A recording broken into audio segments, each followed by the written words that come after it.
উপস্থাপন করা হয়েছে, এখনো আমাদের আদালতগুলো বা আমাদের যারা আজকে বৈষম্যের আমরা কথা বলতেছি, আজকে তাদের ব্যাপারে আমরা সেই বৈষম্যই করতেছি।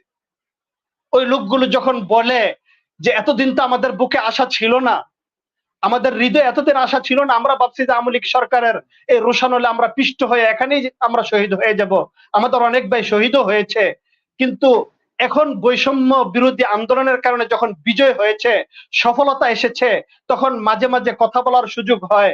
নাতিরা যখন বলে, নানা যান তুমি কবে আসবে, নানা তুমি কবে বের হবে, এই কথাগুলো যখন বলে তখন আমাদের কলিজা ফেটে যায়, এখন আর ভিতরে থাকতে মন চায় না।